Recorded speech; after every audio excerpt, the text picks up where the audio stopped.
In this video, we're headed to Butler Motorsports in Bowling Green, Kentucky. Now, this is a classic car dealership, and it's also sort of a museum. You can go in there and pay 10 bucks and walk around and check everything out. And it's a really cool collection because this is mostly performance-based cars.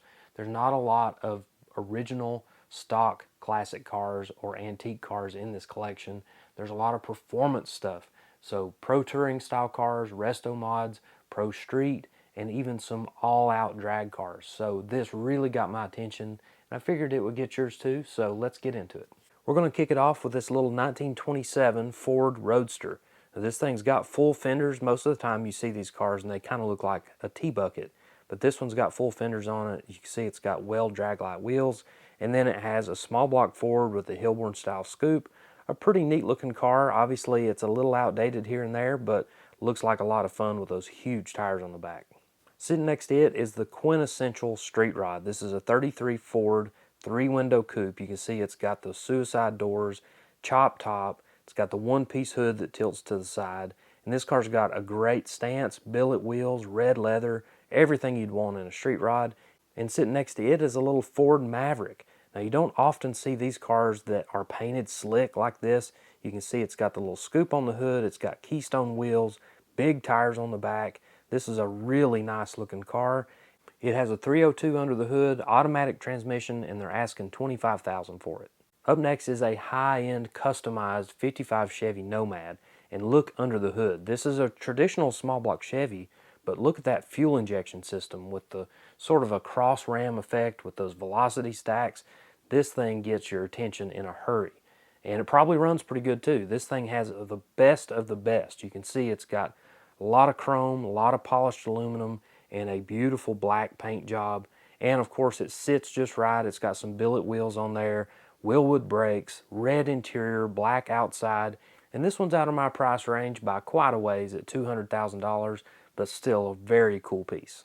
Making our way around the building here, we've got a 57 Chevy step-side pickup truck, obviously got the resto mod look, and then of course this got my attention, 55 Chevy, two-door post drag car. You can see that big snorkel scoop. It's got Lexan windows in there, full roll cage. I'm assuming this is a full tube chassis car, big tires, bead locks, all the right stuff for a really cool drag car. Now, I didn't get to see under the hood, but I would imagine it has a pretty healthy combination under there. As we keep walking, we got a couple of modern Mopar sports cars. We got a 2002 Viper GTS Coupe, and then a 94 Viper, one of the earliest ones out there, sitting there looking pretty good.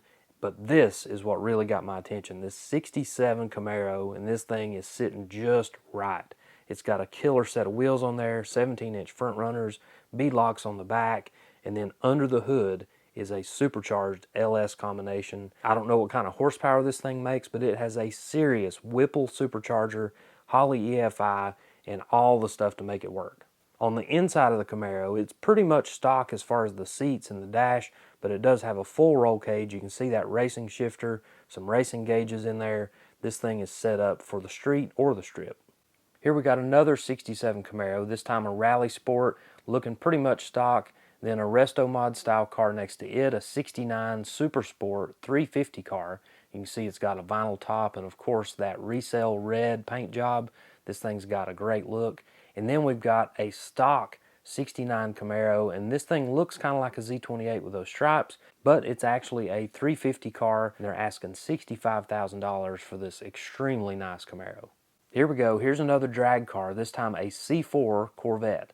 And this thing has a clean white paint job. You'll notice it has no decals, no stripes, no nothing. This is just a clean race car. And you can see that this thing sort of has a pro mod style look. It's got those big humps on the quarter panels for tire clearance, giant sheet metal wing on the back, long wheelie bars. This was obviously a high-tech car back in the 80s or maybe early 90s, but it's obviously been refreshed a little bit here. This thing's got a great look, probably has a big engine combination under that big snorkel scoop. I don't know the combination, but when you see zoomy headers and a big scoop like that, you know there's something good hiding underneath. Now, I really like the stance on this 66 Nova. This thing is set up for the street or the strip. You can see it's got a roll cage in there. It has some fiberglass body components, 17-inch front runners, big beadlock wheels on the back with slicks. You can see it's got Kirky aluminum seats in there, big wheel tubs on the back, so there's plenty of room for a bigger tire if you wanted it, but this thing has got a great look so far. Again, I don't know what it has for horsepower, but this thing has a really cool look. I'm really curious to see what this thing runs when it's finished. You just can't beat an E-body when it comes to wow factor. These cars have great color combinations, cool stripes, and this Dodge Challenger has an immaculate engine combination. Look at how clean and how well detailed this engine bay is. This thing looks better than it would have looked coming out of the factory. And even though a lot of people would rather have a 440 or of course a Hemi, this small block probably gets this thing down the road just fine. Now here's an old school street rod. You can see that this thing's been together for quite a while just based on some of the styling choices, but still a really cool pickup truck that would get a lot of attention. Bright yellow paint, tons of chrome on the small block Chevy engine. I like the chop top, the Krager wheels, and the cut down 32 Ford grill shell. It's just a pretty cool combination that really takes you back in time. Now here's another one of these modern day street strip cars. This time it's a 55 Chevy 210 two-door sedan, and you can see this thing has a slick black paint job. The white roof looks cool, and again this thing has 17-inch front runners, beadlocks on the back. Obviously the guys at Butler Motorsports have a specific look in mind when they're building a car like this. So this thing has that patented look, and then you go under the hood and of course this thing has a killer supercharged LS combination, all the best of everything underneath this car. And then we look inside and it has a blue interior.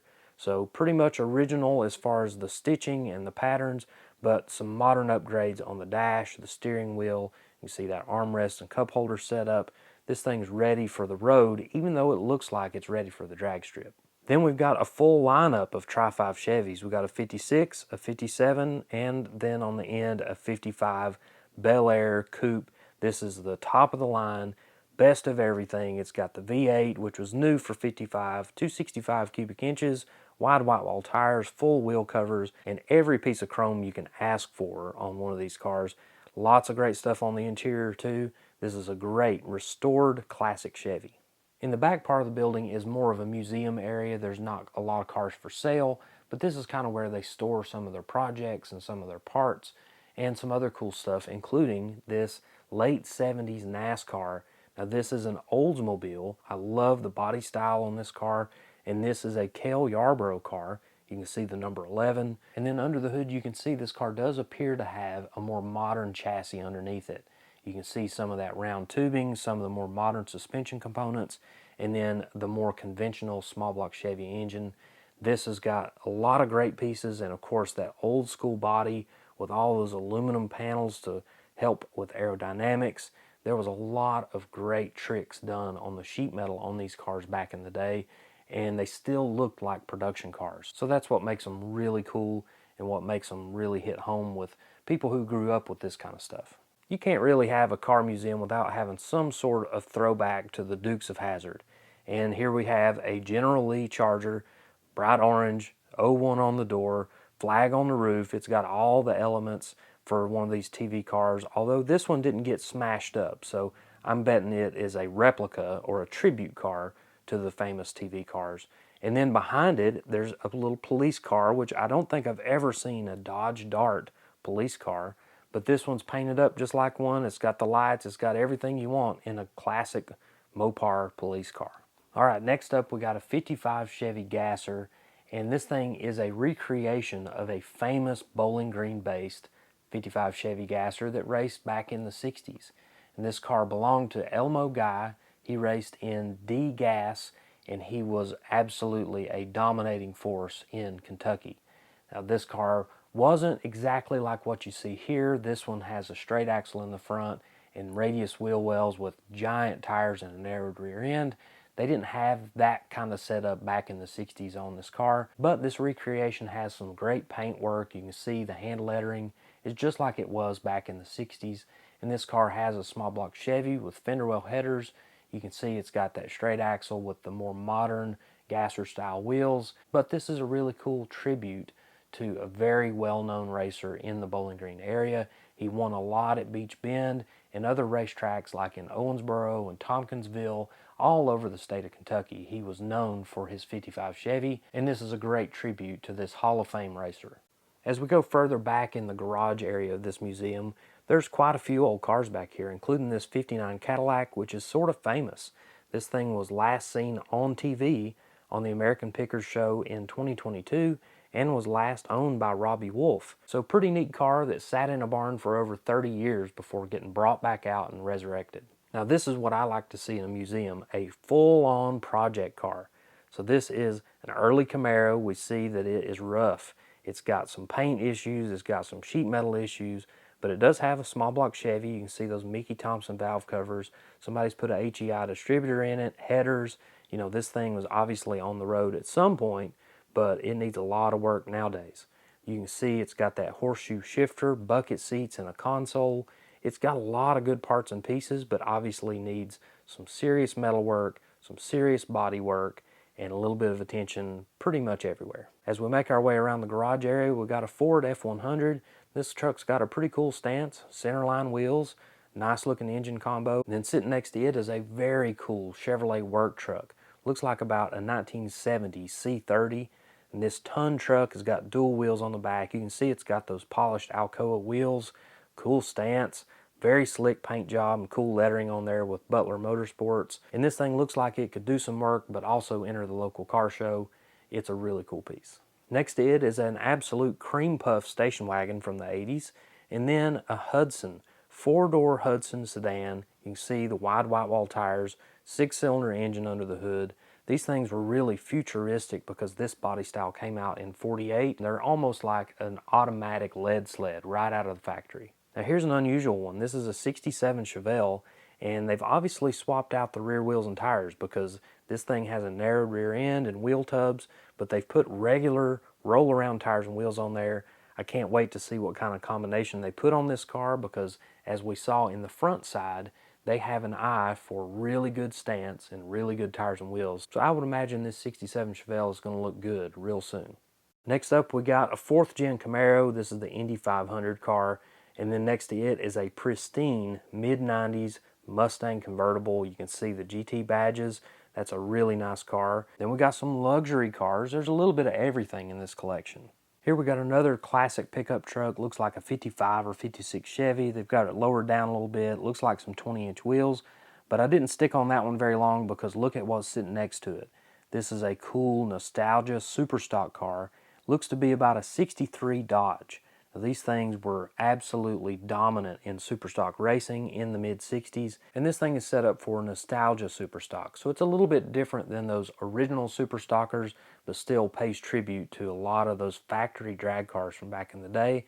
And this one's got some neat pieces on it. You can see they've got the mismatched tire and wheel combo.